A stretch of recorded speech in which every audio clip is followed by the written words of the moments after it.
Ktoré majú odvahy z regionálne cesty,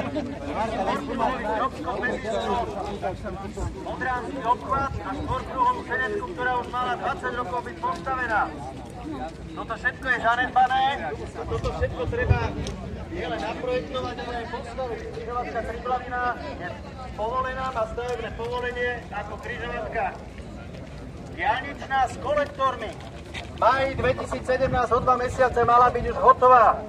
A mohli, keby BSK postavilo privádzač, mohli už tady chodiť autá tranzitujúce z chorvátskeho grobu a Čierne vody.